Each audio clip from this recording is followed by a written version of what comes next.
네, 한 주간 잘 지내셨습니까?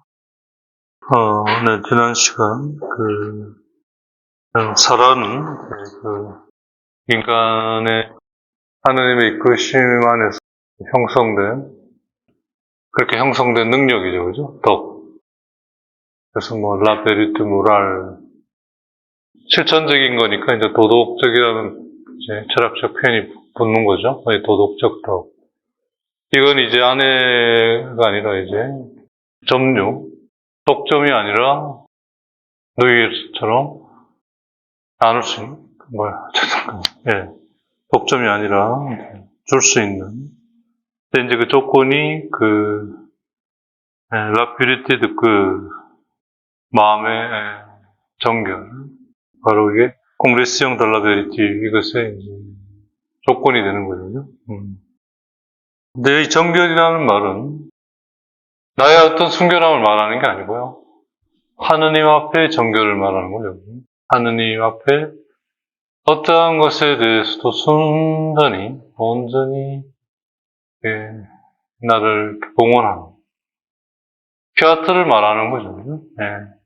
그렇게 되기를 바랍니다라는 믿음. 그래서 그렇게 될 거라는 희망. 그래서 그 안에 이루어지는 작지만 하나씩 되어가고 있는 행위, 즉 사랑. 이걸 말하는 거죠. 정결함은. 이걸 또 잘못 이해해서 나는 정결한데 너는 정결하지 않잖아. 이런 의미, 그야말로 그게 가장 불결한 거죠. 그죠? 앵프레트. 어떻게 보면 가장 불결한 거는 내가 정결하다는 말이죠. 그죠? 하느님도 이 나의 정결에 대해 존중해라. 보통 우리가 가장 큰 유혹이죠. 그죠? 아무튼. 바로 그게 이제 파라오의 모습이죠. 엑스테르미나트, 모든 걸 파멸시키는 이 모습. 반면 이제 아비멜렉은 그러지 않았죠. 그죠? 그런 얘기 지금 우리가 지금 하고 있습니다. 그래서 이제 그런 점에서 아비멜렉은 파라오와 달리 그렇게 무지하지도 그렇게 저속하고 진보하지도 않고 덕을 준비하기 위해서는, 맞아들이기 위해서는 정결한 마음이 있어야 한다는 걸 잘 알고 있었어요. 자주 우리가 빠지는 유혹이면서 어쩌면 평생 가지고 친구처럼 어쩌면 가지고 그러니까 악공판에 동반할 수밖에 없는 것이 바로 이 부분인 것 같아요.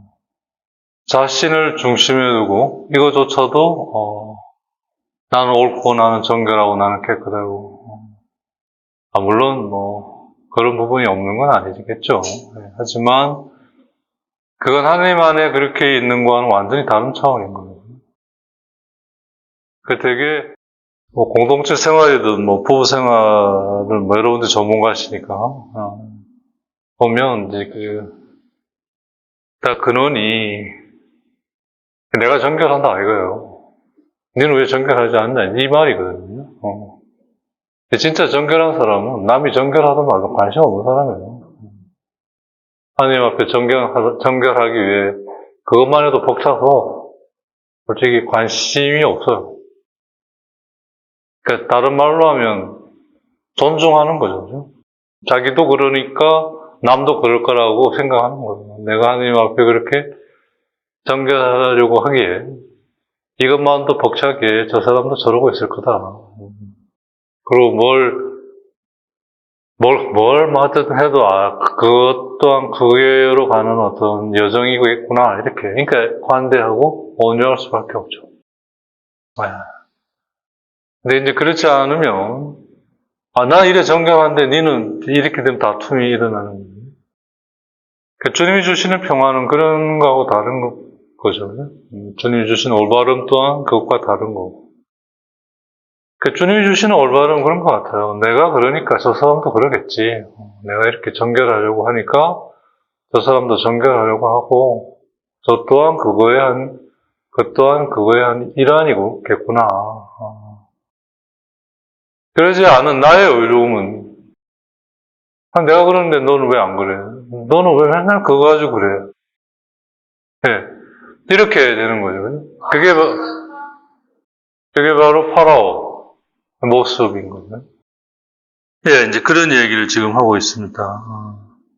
그런 점에서 그야말로 이제 파라오는 그야말로 세속을 말하는 거고, 아비멜렉은 이제 세상 안에서 이제 철학을 얘기하는 거죠. 인간의 지성으로 어떻든 다다르게 되는 어떤 뭐 윤리라든지 도덕이죠, 그죠? 하지만 더 이상 나가지는 못하는. 왜? 그 이상은 신앙으로 나갈 수밖에 없기 때문에 그죠? 하느님이 이끌어 주셔야 되는 거죠. 신앙은 이제 더 이상 내가 알려고 하는 게 아닌 걸 말하는 거죠. 주님이 알려주시는 것에 관심을 가지는 거죠. 주님이 일으키시는 것에 관심을 가지는 거죠. 예, 지난 시간에 했던 것들 좀 종합하면 되게 그렇게, 네. 그래서 순결한 마음으로 덕을 취하고자 원했기에, 결국 그는 아브라함의 기도에 의해 하느님 안에서 치유됐어요. 처음에는 이제 이 덕을 아내로 맞아들이 하다가 이제 하느님으로부터 페릴레, 그러니까 뭐죠? 문자 그대로 하면 이제 자녀를 생산하지 못하는, 이제 영적으로는 진리에 나가지 못하는 어떤 그런 걸 당하게 되잖아요. 그죠? 그걸 이제 결국 순결한 마음으로 그는 인해 하느님으로부터 이제 치유되는 그 대목이 이제 우리가 그날 전에 보았던 거죠. 20장 17절에 나오는 말씀이죠. 그래서 왜 나한테 얘기하지 않았느냐? 알았으면 그러지 않았을 건데, 이 파라오하고 좀 다른 점은 파라오는 그걸 이제 자기의 욕망으로 했다면 아비멜렉은 그게 아니라 이제 지혜를 구하고자. 그래서 치유된 건 그만이 아니라 그의 아비멜렉의 여종들까지도, 아내와 여종들까지도 다 이제 그 집안이 다. 이제 그것이 뭘 말하는 건가? 그게 이제 다음 주제가 되겠습니다. 우선 이제 아비멜렉으로 대표되는 이것은 라 베리투 나투렐. 문자 그대로 하면 뭐 자연적 덕이라고 이렇게 이제 번역할 수 있는데 이제 내용은 그렇습니다. 그러니까 인간이 신앙이 아니라 양심으로 인간이 하나님으로부터 받은 그 양심, 마음이죠. 그죠? 마음의 기본 커먼 센스죠. 일종 상식이죠. 그죠? 네. 그런 것으로 이루어진 덕이라고 할 수 있겠습니다. 아비멜렉이 대표되는 라베리투 나투레. 이거는 이제 프레파라시옹 알라 베리투 디빈. 하느님에 관한 덕에 대한 준비다. 이런 의미인 거죠. 그죠? 네. 그래서 하느님에 관한 덕은 얼마나 우리가 하느님의 모상으로서 하느님과 유사해져 가는가, 비슷해져 가는가 하는 것이 라베리투 디빈, 하느님에 관한 덕이죠. 그죠? 반면에 라베리투 유멘, 인간적 덕 혹은 라베리투 나투렐은 하느님을 닮은 인간이 얼마나 하느님과 유사해져 가느냐에 관심 없고, 얼마나 인간이 세워놓은 인간의 품위와 품성, 기준에 적합한 그러한 인간이 되어갈 것이냐. 네, 그러니까 요즘 말로 하면 이제 건전한 사회인을 양성하는 그런 목적이죠. 네. 그게 이제 아비멜렉으로 대표되는 세속 철학. 그래서 성경이 덧붙인 이것이 뭘 의미하느냐, 이제 뭐라고 얘기하냐면, 하느님께서, 20장 6절에, 창세기 20장 6절에, 주님께서는, 그러니까 아비멜렉이 사라를 보고 아내로 맞아들이려고 했잖아요. 근데 하느님께서 그녀를 touch 하면 이제 건드린다, 이 말인데, 여기서는 이제 접촉하는 거죠. 그죠? 이제 만나는 거죠. 그걸 허용하지 않으셨어요. 이게 뭐냐? 아니, 다 준비를 갖추고 있는데, 하느님이 허용하지 않으신 거예요. 아브라함의 경우에는 허용하셔서, 아브라함에서 아브라함이 됐잖아요. 그죠? 사라이는 사라가 되고. 아비멜렉의 경우도 마찬가지죠. 허용하시면 되는데, 허용하지 않으신 거죠. 왜? 아비멜렉은 부르지 않으신 거죠. 아직은. 그러니까 이제 유다교와 그리스도교 차이는 유다교는 아직도 안 부른 거예요. 그죠? 그리스도교는 이제 예수 그리스도를 통해 이제 이방인들도 부르시는 거죠. 그죠? 그렇지만 아직까지 예수 그리스도 오시기까지는 준비로서 있는 거죠. 준비로서. 그러니까 하나님은 결과론적인 얘기지만 구세사적으로 볼 때 당신의 아들이 세상에 오시기까지 많은 준비를 하신 거예요. 정말 아브라함을 부르셔서 그 부족이 결국 이스라엘 백성이 되게 하시고 그 이스라엘 백성이 하나님의 백성의 어떤 준비를 하게 하시고 그렇게 해서 거기에서 당신의 아들을 보내신 거죠. 그렇게 해서 그걸로 해서 당시 창조한 모든 인간이 그걸 이제 확장하시는 그런 방식으로 이제 이 구원을 펼쳐가신 거죠. 죄 이후에 인간을 구원하시는 방식인 거죠.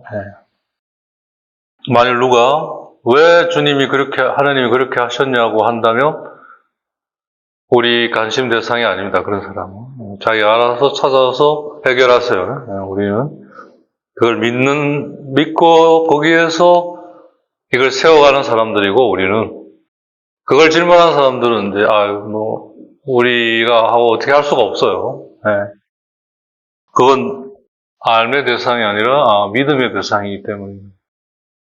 그게 우리의 가장 올바르고 착하다라고 믿는 거죠. 그러지 말고 한 민족을 선택해서 이렇게 해서 이렇게 소설을 쓰셔야죠, 그죠? 근데 의외로 그런 사람들이 많아요. 많고. 그래서 자기는 안 믿겠다. 그럼 믿지 마라. 어떻게 믿냐, 그러고. 그러니까 이제 다 자기가 중심이 되어 있는 거죠. 마음이 순결하다고 하나, 사실 영적으로 보면 가장 불결한 거죠. 근데 그걸 이해를 하겠어요, 그 사람이? 안 돼. 도저히 이해 안 되는 거죠. 왜 자기가 불결하냐는 거예요. 이게 이제 그래서 그때도 그런 거예요. 그죠? 그걸 이해할 수 있는 건 하느님이 그걸 이해할 수 있는 은총을 주셨기 때문인 거지 우리 인간의 능력으로는 그걸 알 수가 없다는 거죠. 하나님이 그 은총을 주셨고 그 은총이 우리를 깨우고 일으켜서 그러한 삶 속에서 우리를 눈을 뜨게 하셨다는 거죠. 그렇구나. 그럼 저 사람한테는 주고 그럼 나한테는 주고 저 사람한테는 안 주고 전 사람 중에 또 누군 뜨고 누구는 안 뜨고 사실 우리는 몰라요. 단지 하느님께서 이 모든 걸 모두에 가장 적합하게 이루어 가실 거라고 믿는 것이고 거기에 대해 각 인간이 어떻게 응답하는지는 나도 잘 몰라서 찾아가는데 남에 대해 어떻게 알겠어요, 그죠? 그것도 자기를 좀 열어주고 거기에 대해 조언을 구하고 하면 또 몰라도, 그죠? 내가 이런데 당신이 한번 이거 어떻게 해보시오. 그러면 누가 하겠어요? 몰라. 한 100억 준다면 그 사람 해볼까? 누가 하겠어요? 그걸, 그잖아요. 근데 그런 사람들이 의외로 많으면 몰라도 한참 모른다. 그게 다 파라오인 거죠. 엑스트레미나터 다 때려 부셔버리는 사람이에요. 그러면서 그 자기가 말하는 사랑도 자기 사랑인 거죠. 그죠? 뭐요? 나만 위하라, 이런 거. 그걸 사랑이라고 여기는 거죠. 참, 아무튼, 그런 거 벌써 볼 수 있는 것부터 이제 큰 깨달음의 시작이죠, 사실은.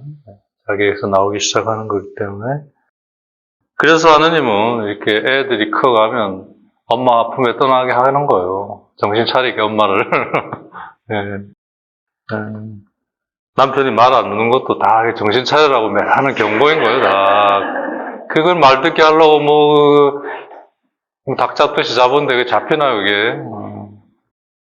잡혀주는 거고 뭐 그런 거지. 아무튼 잡혔으면 딱해. 만일 사라가 덕을 대표하고 또 아비멜렉이 덕을 배우자로 취하기를 원한 그러한 순결한 마음을 가지고 있는데 왜 성경은 주님이 아비멜렉이 사라를 만나 접하는 것을 허용치 않으시는가? 참 의미 있는 질문이지 않습니까? 그죠? 왜 아브라함은 부르시고 아비멜렉은 안 부르냐? 여기서 이제 아브라함은 아까 말씀드린 대로 신앙의 은총으로 눈을 뜬 사람이죠. 그죠? 예. 아비멜렉은 아직 그런 단계는 아니고, 그래서 할 수 있는 것이 이제 인간적인 단계에서 다다를 수 있을 때까지 다다른 사람이라 할 수 있겠죠. 그죠? 네. 그래서 이제 아비멜렉이라는 말의 뜻이 몽페레루아라는 뜻이랍니다. 나의 아버지는 왕이다. 재밌죠. 그죠? 내 아버지 왕이야. 이 말은 뭐냐면 세상적으로는 갈 때까지 다 간 거죠. 그런 의미죠. 아비멜렉은. 하지만 부족한 게 영적인 영역은 닫혀 있는 거죠. 세상적으로 갈 때까지 다 간 거예요. 그러니까 예를 들어서 뭐 철학을 특히 뭐 하여튼 인문학 쪽에서 특히 그렇고 뭐 이공계 쪽은 전공이 아니었으니까 이제 뭐 대학 들어가고 나서는 뭐 전혀 배운 적이 없어서 잘 모르겠는데 이공계들이 이쪽 이공계 출신들이 뭐 이렇게 문과 출신 못지않게 또 사제들이 많거든요.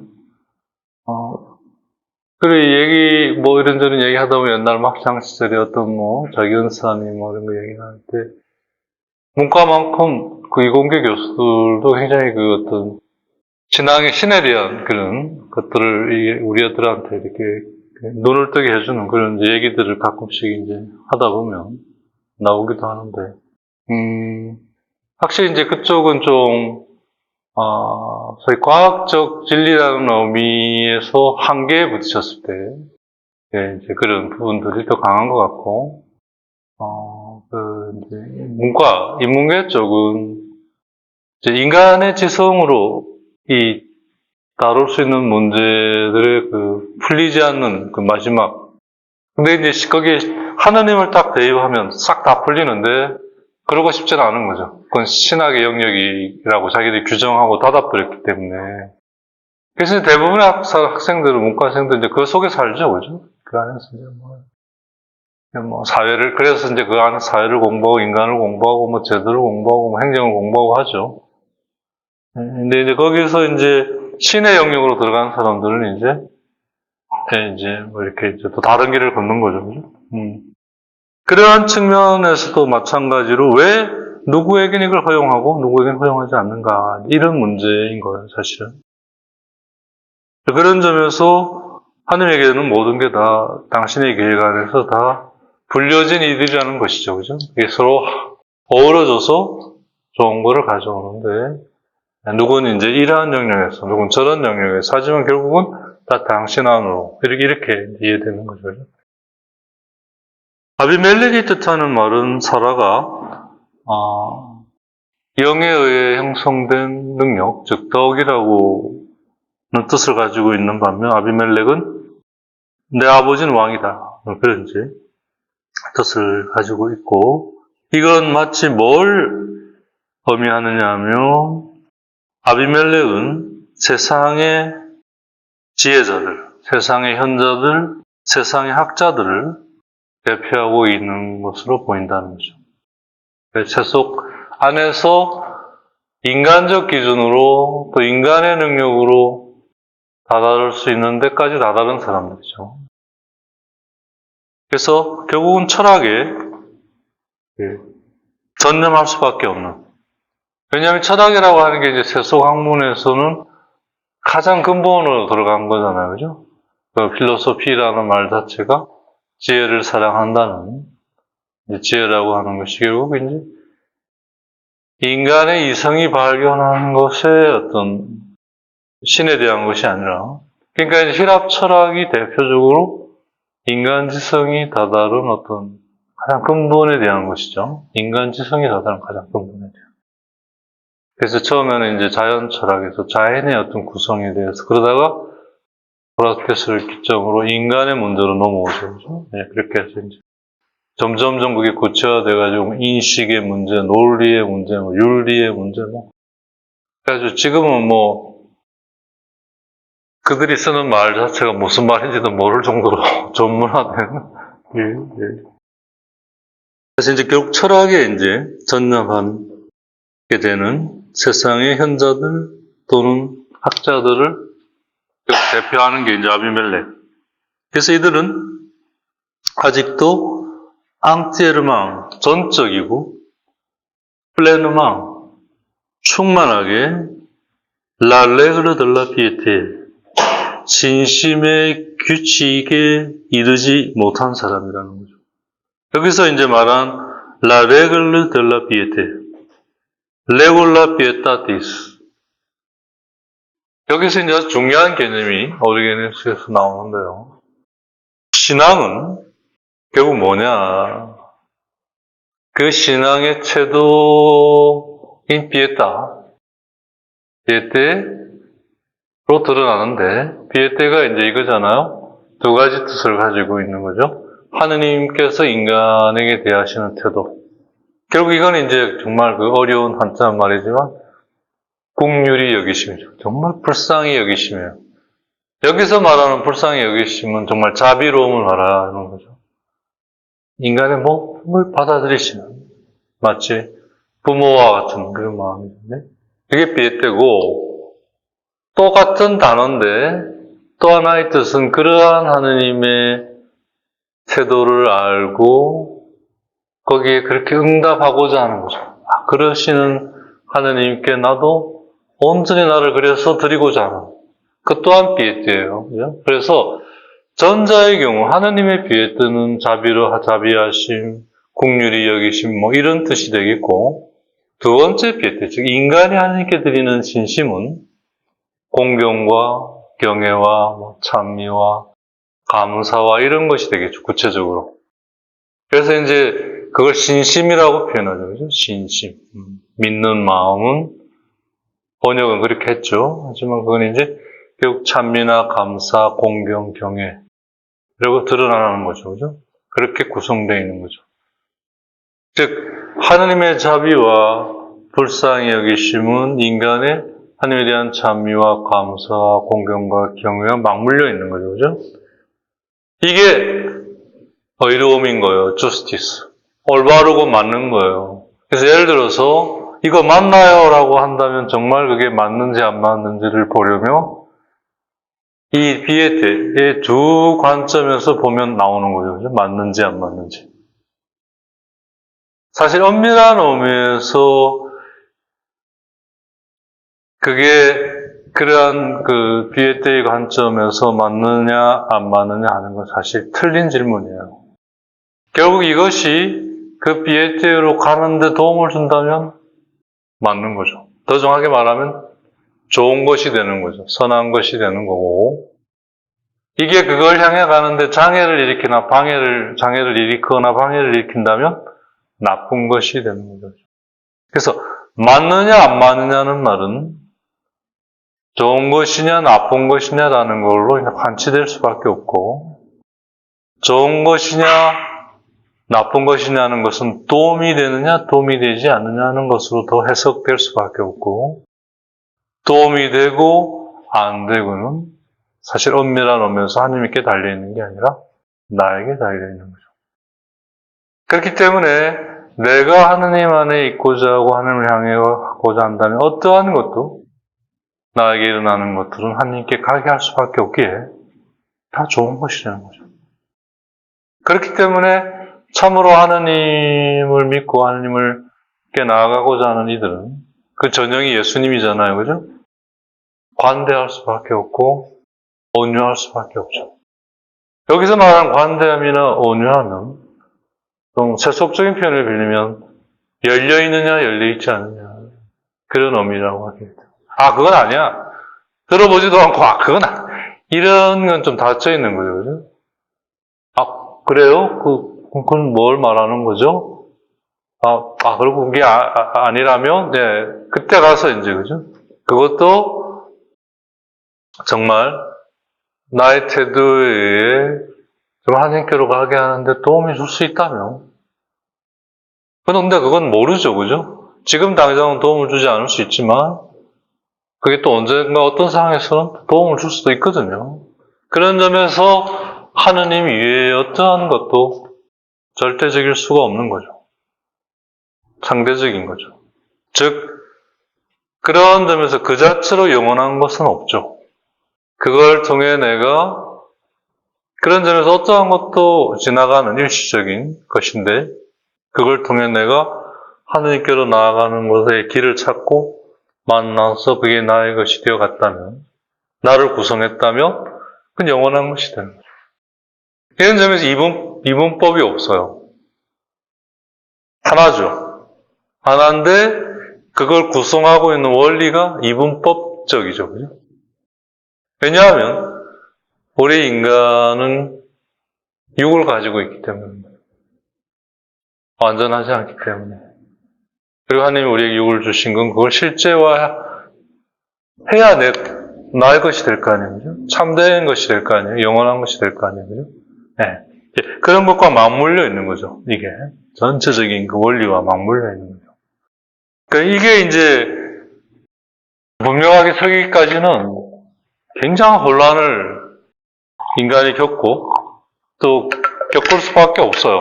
그리고 하나님은 그걸 또 겪게 하시는 것 같아요. 특히 젊은 시절에. 그래서 이제 그거에 통해 이제 그 참된 거를 또 영원한 것에 이제 눈을 뜨기 시작하는 거죠, 우리가. 그래서 이제 그때는 이제 고민이 많잖아요, 그죠? 고민이 많아. 쓸데없이 고민을 많이 해요. 네.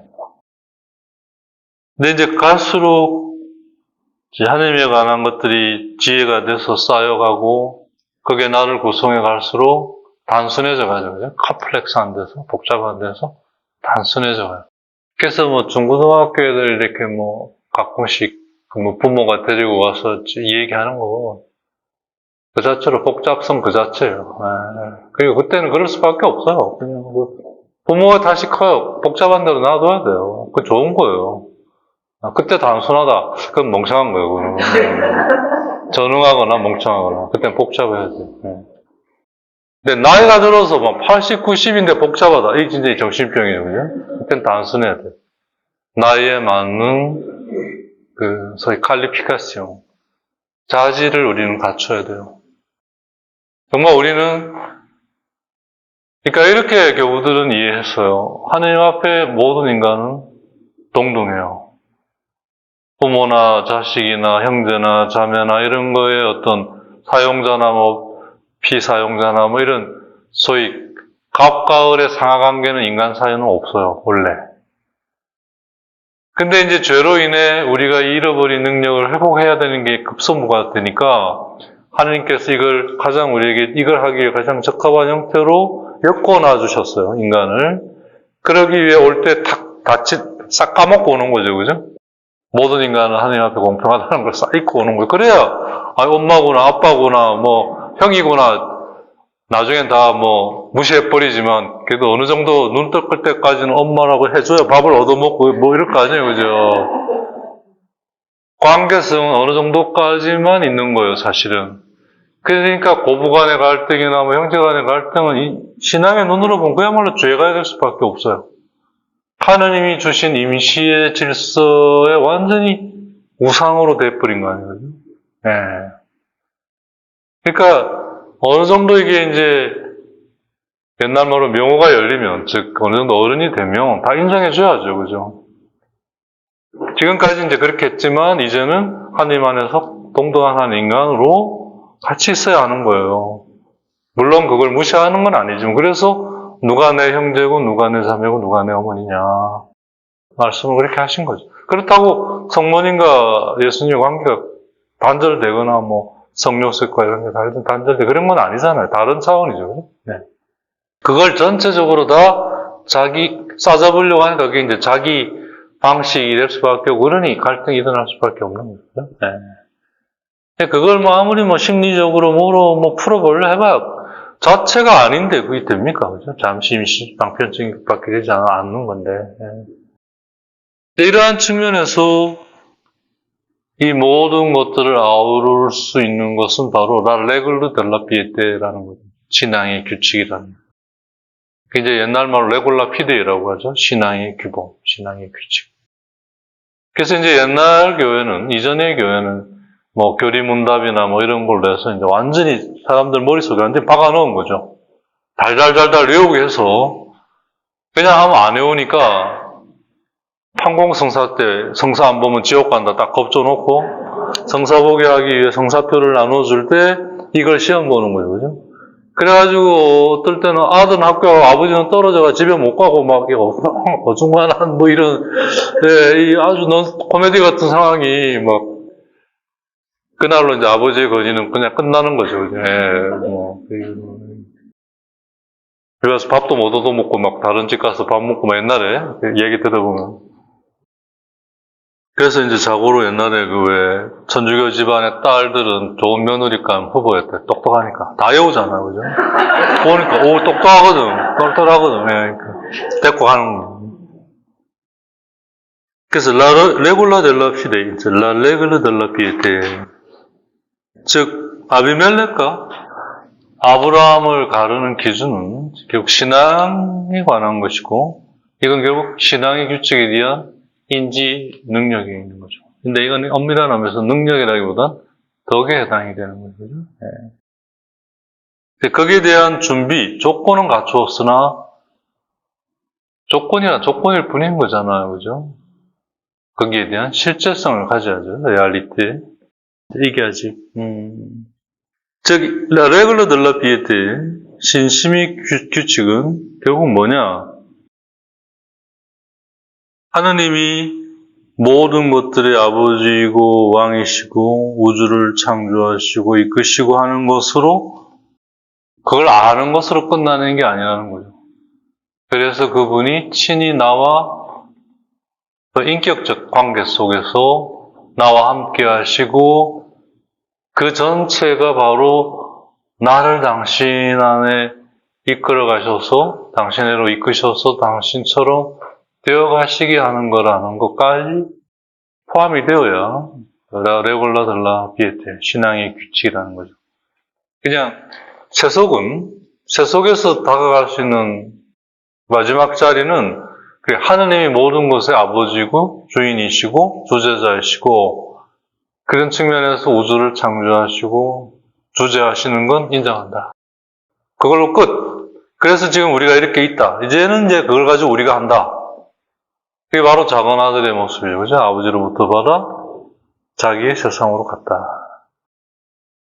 근데 신앙의 규칙은 그게 아니죠. 그죠? 그게 다 그걸 통해 이제 일어나는 모든 것들이 하느님이 나와 함께 하셔서 그걸 당신의 계획에 따라 이끄시면서 더 정확하게 초대하시면서 이끄심이라는 초대로 그걸 통해 당신을 찾고 구해서 당신을 만나라 당신처럼 되어가도록 그러기 위해 이 모든 걸 주셨고 허락하셨고 주재하신다는 그래서 일치 하나됨에까지 이어질 때 이게 신앙의 규칙인데 아직 이들에게는 신앙의 규칙에 다다르지 못한 거죠. 완전히 충만하게 다다르지 못했다는 것이죠. 거기에 가장 필요한 마음의 순결까지는 갔는데 이게 신앙으로 더 들어가지는 아직 못하고 있는 거죠. 그러니까 결국 이들은 윤리적인 측면에 머무를 수밖에 없어요. 처음에는 형사적인 것에서 머물다가 윤리적이고 도덕적인 것으로 이제 넘어가죠. 그죠? 그 이상 더 나아가지 못해요. 그것의 더 근본인 영적인 것으로는 못 들어가는 거죠. 그럴 이유도 못 찾고, 그럴 이유도 없고, 그게 뭔지 이해도 못 하는 거죠. 그러니 하느님이 허락하실 수가 없는 거예요. 참되신 분이 그러지 않은 걸 허락할 수는 없는 거잖아요. 그런 이제 지금 뉘앙스를 지금 오리게네스가 이 안에서 이제 찾아가는 거거든요. 그죠? 알레고리를 통해서. 어쨌든 이런 얘기 안에서도 이렇게 찾아가는 대단한 정말 놀라운 그 영적 능력 좀 부럽습니다. 그죠?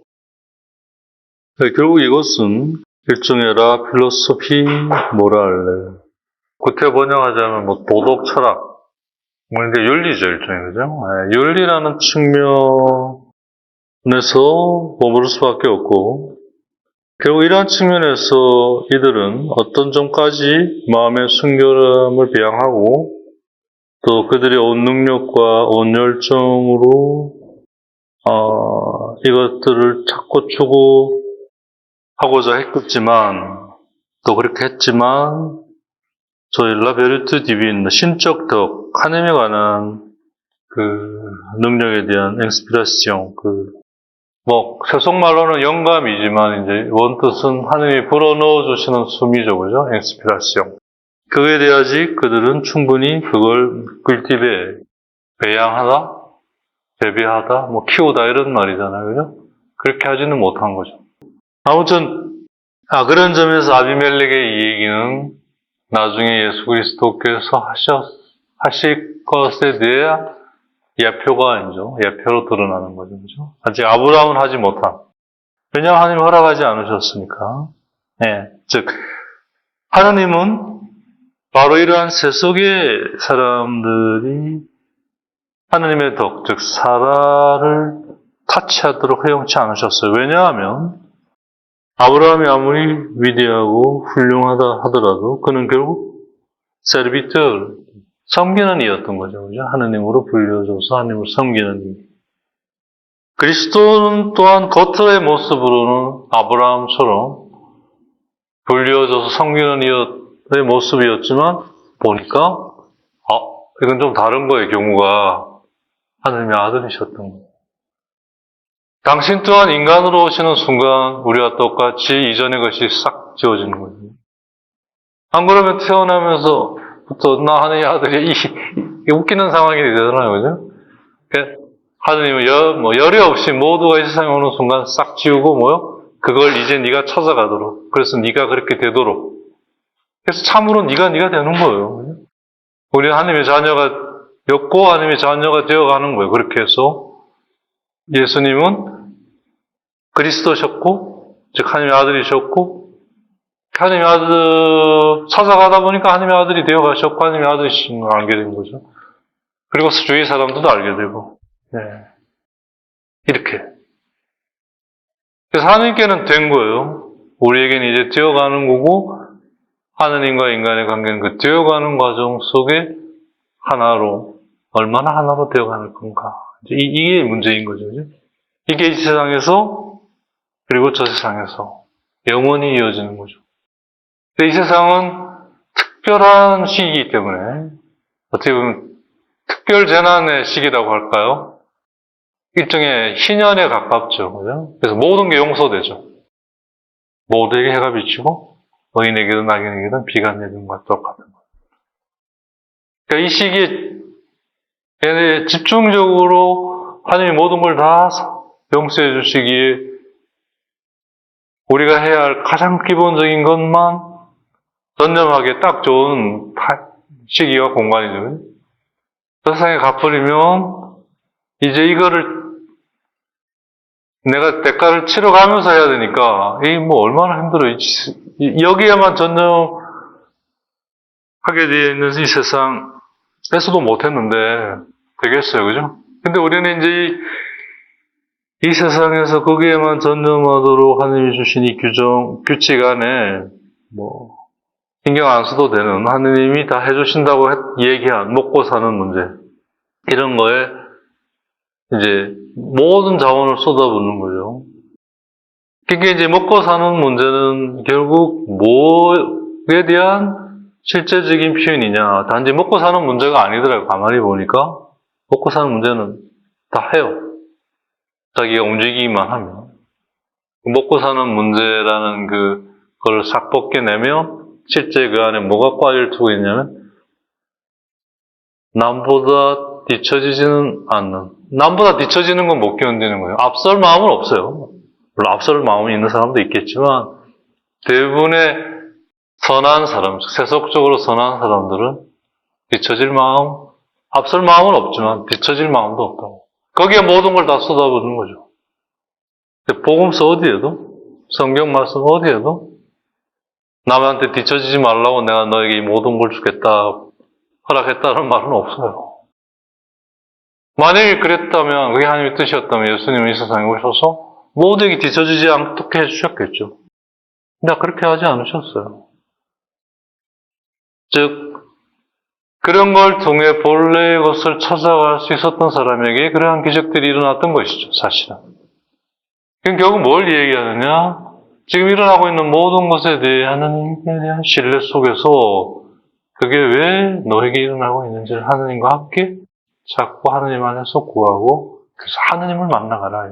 그게 해결될 수 있는 거면 하나님이 해결하실 거고 또 그걸 네가 해결할 수 있는 거면 네가 해결하면 되고 당장 아니면 그때 가서 해결될 건 그때까지 가면 되고 안 되는 건 그게 아니고 그걸 통해 계속 하나님을 만나가는 어떤 그러니까 하나님을 만나가야 할 어떤 것들이 이제 심리학에서는 결국 슈퍼에고, 초자라는 말이 돼버린 것 같아요.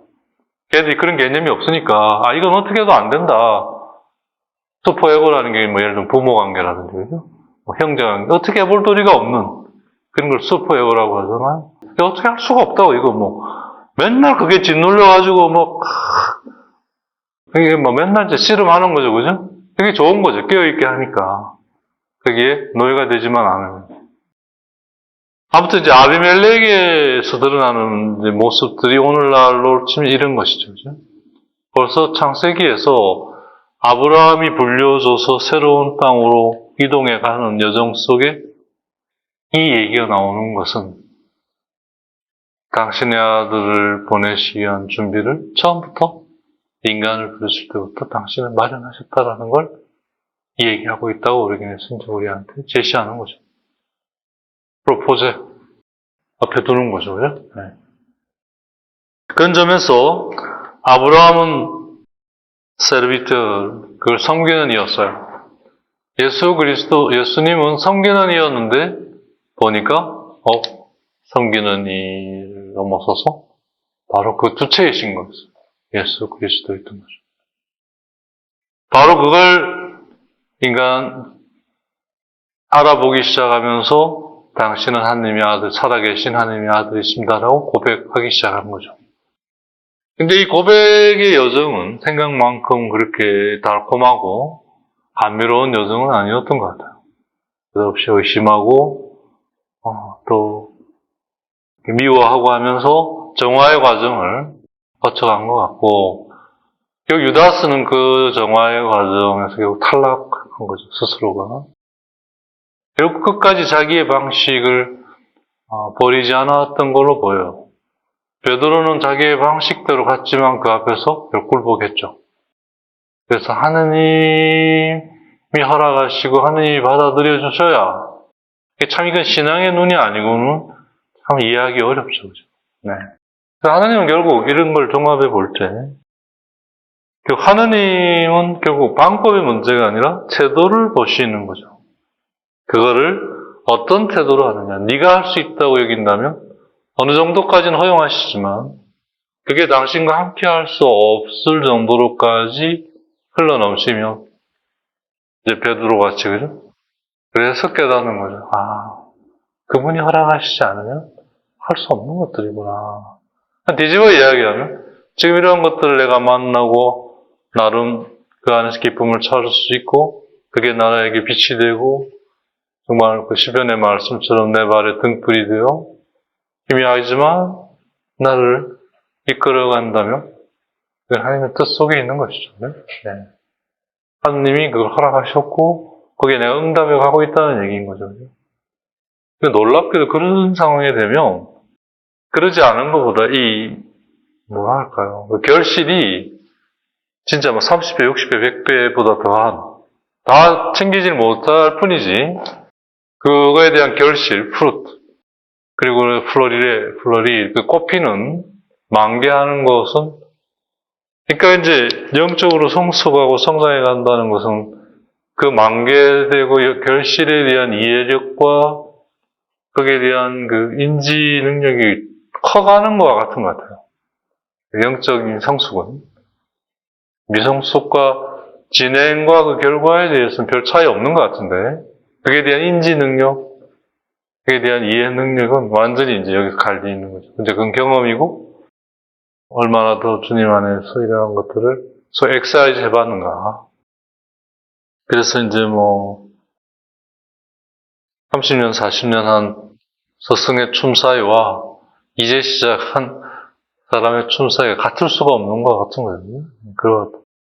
그래서 이러한 은총을 이방인들에게까지, 즉 아비멜렉, 그냥 이방인이 아니라 마음의 숙련을 가지고 있는 이방인들이죠. 물론 모든 이들이죠. 그렇지만 그걸 받아들일 수 있는 이들은 마음의 숙련을 가진 이들이잖아요. 그죠? 그러니까 하느님은 모두에 공평하시지만 그걸 위해서는 인간에겐 그게 막가진 자세가 필요한 거죠. 그렇잖아요. 아무리 좋은 씨도 그걸 잘 품을 수 있는 좋은 땅이 있어야 되는 거예요. 우리. 좋은 씨를 바다에 뿌려버렸다. 거기 밥밖에 더 되겠어요. 네. 하나님이 우리에게 하시고자 하시는 것들에 대해 우리가 어떻게 해야 되는지, 물론 그것조차도 하나님께서 우리를 일깨우시고 준비시키시지만 결국 그거에 대해 우리가 얼마나 믿음 안에서 그걸 찾고 구해가느냐의 문제인 거죠. 그러니까 결국은 얼마나 믿음 안에서 찾고 구해가는가, 즉 만나가는가. 결국 그게 이제 조금씩 되어가고 있다라는 걸 경험하고 확인해가는 과정이 되고, 그래서 이렇게 해서 되어가겠구나라는 희망이 생기는 거죠. 그래서 그 희망을 가지고 이제 해나갈 때 사랑이 되는 거죠. 네. 그래서 사랑은 믿음에 따른 희망으로 이루어지는 행위라고 얘기할 수 있어요. 그러니까 자기 나 사랑해 이 말 안에는 무조건적으로 나를 위해 모든 걸 다 해 이러면 그건 사랑이 아니죠. 그죠? 그건 뭐라고 해야 되나, 강요고 폭력이죠. 그게 아니라 그 말 안에는 나에 대한 믿음으로, 즉 하나님에 대한 믿음 안에서 나와의 관계가 그런 신뢰를 바탕으로 그렇게 되어가고 있다라는 희망으로 하는 거냐. 그리 복잡해, 이러면 좀 생각해 봐야 돼요. 그 상대로 어떻게 할 건지, 나의 파트너로 할 건지 아닌지 고민해 봐야겠죠. 그죠? 돈이 많다, 적다를 떠나서 그건 고민해 봐야 되고요. 이거 마찬가지죠, 상대도. 그런 거 안에서 이걸 통해 정말 근본적으로 하느님께 나아가는 데에 도움이 될 거냐, 유익하냐, 방해가 될 거라면 고민해 봐야죠. 그냥. 당장은 모르겠지만 지금 진행되어 가고 있는 것이 하나님에 대한 믿음의 바탕을 둔 그러한 것이라면 그게 되어가는 과정 안에서 희망과 맞물릴 수밖에 없는 거예요. 그리고 그건 속이지 않아요. 그래서 희망은 거짓 희망이 될 수가 없죠. 우리를 속이지 않습니다. 결국 그걸 배워가는 것 같아요. 실질적으로. 관계에서뿐만 아니라 모든 것 안에서. 근데 그건 하느님께서 결국 이 은총을 주시기로 하셨을 때 가능한 거예요. 바로 그때가 그리스도 예수님께서 이 세상에 오셨을 때인 거죠. 그때까지는 뭐죠? 기다리고 준비하고 있었던 거예요. 믿음이 나타나기까지 율법이 이걸 후견인처럼 돌보고 있었던 거죠. 그래서 각 문화권 안에서 이 복음이 형성되기까지, 예수님이 오셔서 복음을 우리에게 남겨주실 때까지는 크게 그러한 히랍으로 치면 철학, 동양권에서는 또 힌두교권에서 하여튼 이 모든 것들이 다 있었잖아요. 그게 이제 좀 후견인이었던 거죠. 말씀이 오심으로써 이제 그 역할은 다 하고, 준비 역할은 다 하고, 이걸 위한 이제 본격적인 시작이 되는 거죠. 그죠? 바로 그 준비를 통해 역설적으로 이 복음은 준비되어 왔던 것들의 옷을 입고 전해지기 시작한 거잖아요. 그죠? 그게 이제 일종의 토착화. 그죠? 토착화라면 또. 그래서 하느님 안에서는 어떠한 것도 좋은 것이 되는 거죠. 그죠? 모아져서, 펴져서, 엮어져서 좋은 것이 되는 거예요. 그러니까, 엮였다. 본데 나쁜 것이 됐다. 이 잘못된 거죠. 그죠? 즉, 모든 민족이 그러니까 아브라함 안에서 축복을 받을 것이다. 라고, 하나님께서 그 아브라함이 하셨던 그 말씀, 바로 그것은 하나님 안에서 또 하나님을 통해서 완성되어질 것이었던 거죠. 그게 바로 그 약속의 표징이 이제 이삭이었고, 사도 바울의 말씀을 따르면 그리스도 안에서 그 이삭이 이제 결국 그리스도 안에서 이제 그래서 갈라티아서 3장 16절을 보면 하나님께서 너 안에서 너의 후손을 통해 이것을 이루어 갈 것이다 하셨을 때 아세 제샹당 후손들이라고 얘기하지 않으셨고 단수 브르빌리지 복수가 아니라 단수 너의 후손을 통해서 이걸 완수해 갈 것이다. 그게 바로 그리스도이시다.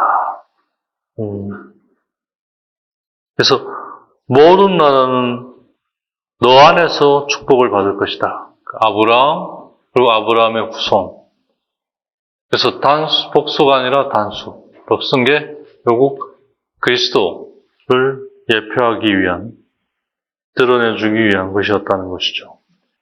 네, 그러한 측면에서 구약과 신약의 연결성은 굉장히 중요한 문제로 대두됐고, 그 연결성을 이제 한 방에 해결한 게 알레고리예요. 이게 그것만이 뜻이 아니다. 이 안에는 이런 뜻이 있다. 그리고 이것은 바로 신약의 예수님을 준비해온 예표다. 미리 준비해요. 예표, 튜포스. 표시긴 표시인데 미리 드러난 표시인 거죠. 그죠? 그래서 이제, 그러고 보니까 성경 말씀이 다 그런 거예요. 이게 결국 다 이걸 준비하는 거예요. 그죠? 아브라함도 마찬가지, 이삭도 마찬가지. 한 방에 해결돼 버린 거죠. 네. 그런 측면에서 이 알레고리의 이 접근으로 드러난 이 영적 풍요성은 뭐 이루 말할 수가 없는 거죠. 네. 그래서 그리스도교 영성의 그 풍요성이 여기서 이제 뭐 완전히 만개하는 거죠. 네. 그렇게 해서 미스티즘, 중세로 넘어가면서 이게 수도원 안에서 이제 완전히 꽃을 피는 거죠. 그죠? 그게 지금의 그리스도교, 더 정확하게 이제 천주교 안에 가장 풍요롭게 로만 카톨릭이죠. 로만 카톨릭. 이제 이런 전체적인 흐름에서 보면 로만 카톨릭이 이런 정신 속에서 가장 풍요롭게 이걸 이렇게 유지해오고 발전시켜온 것 같아요. 물론 완전한 건 세상에 없습니다만. 최적의 상태로. 네. 예를 들면 미사 시간을 1시간으로 딱 정하고 전례 자체도 굉장히 간결하면서 장엄하게 입는 옷이라든지 이런 여러 가지 장치들 이런 것들이 다 그냥 된 게 아니라 이러한 오랜 기간 안에서의 하나님을 찾고 구하고자 함 안에 얼마나 이게 인간 삶 안에 어떻게 관계를 맺을 건가를 고민하는 어떤 성경 말씀으로 바로 예수님의 자세죠. 그죠? 네. 그렇게 해서 이걸 사람들이 이 안에서 찾아서 구해서 나갈 수 있는 환경을 밀리에 그리고 거기에 대한 제도를 세워가고 그래서 이제 성령의 감동을 받은 교회 이렇게 얘기가 이제 교회론적으로 나오는 거예요. 네. 마찬가지로 아브라함도 이 안의 맥락에서 보면 그러한 소위 하트하면 서두름 이런 것이거든요. 서두름 안달함. 아마 분명히 아브라함도 완전치 않았으니까 하나님의 부르심을 받고 그 당신 안에서 자신 안에서 이루어질 그런 것들에 대한 약속 속에서 당신 안에서 자신 안에 이루어지기를 바라고 어떤 뭐 그런 것도 있었을 거라는 거죠. 그죠? 하지만 이러한 과정들을 통해 그 또한 정화되어 갔을 거라는 것이죠. 그러면서 이제 나에게서 하나님께서 나를 부르셔서 이제 나를 통해 이게 나의 후손들 안에서 진행되어 가면서 언젠가 하나님의 그 시간 안에서 이게 이루어질 것이다. 그래서 이제 마태복음의 시작이 그렇게 시작하는 거잖아요. 요한복음이 창세기의 말씀을 가지고 이 새로운 해석으로 들어간다면 마태복음은 구원의 역사에 특히 이러한 아브라함에게 했던 너의 후손을 통해 이것이 이루어질 거라는 그러한 관점에서 이 작업이 새롭게 시작되는 게 족보로 시작되는 거예요. 반면에 이제 마르코는 아싸라게 그냥 다 생략하고 딱 이제 시작하는 거거든요. 한 처음에 때가 찾아 딱. 네. 그래서 이제 마르코 복음이 맨 먼저 쓰여진 이유가 이제 처음 쓰여진 복음이기 때문에 이런 것들이 다 이제 대전제가 됐다고 보고 시작한 거죠. 그죠? 그러다가 이제 세월이 좀 지나면서 그 전제됐던 사람들이 사라져 버리니까 그 전제가 필요해지는 거죠. 그죠? 그래서 마태복음, 요한복음이 이제 족보라든지 창세기의 것을 재해석하는 이러한 시도로 이제 진행이 되어 가는 거예요. 그러면서 이제 루카의 경우는 이제 그런 것들에 대해 좀 더 사목적인 측면이 더 이제 빨려 들어가는. 그러니까 복음서가 그래서 각각의 고유한 특성들을 가지고 있는 거죠. 그죠? 네. 결국 아브라함도 이것이 자신 안에서가 아니라 당신의 후손 안에서 이루어질 거라.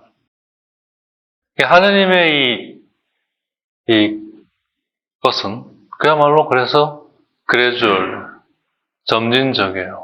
나대에서 그래서 계속 성경이 예언서도 얘기하고 서간이 얘기하잖아요. 그래서 너희들이 지금 하는 거는 거두는 일이다. 뿌리고 거두는 게 같은 사람이 아니라는 얘기잖아요. 네. 누군가는 뿌리고, 누군가는 물을 주고, 누군가는 가꾸고, 누군가는 거둔다. 다 하느님이 주재하시지만 거기에 누가 대적을지는 하느님만이 하시는 거예요.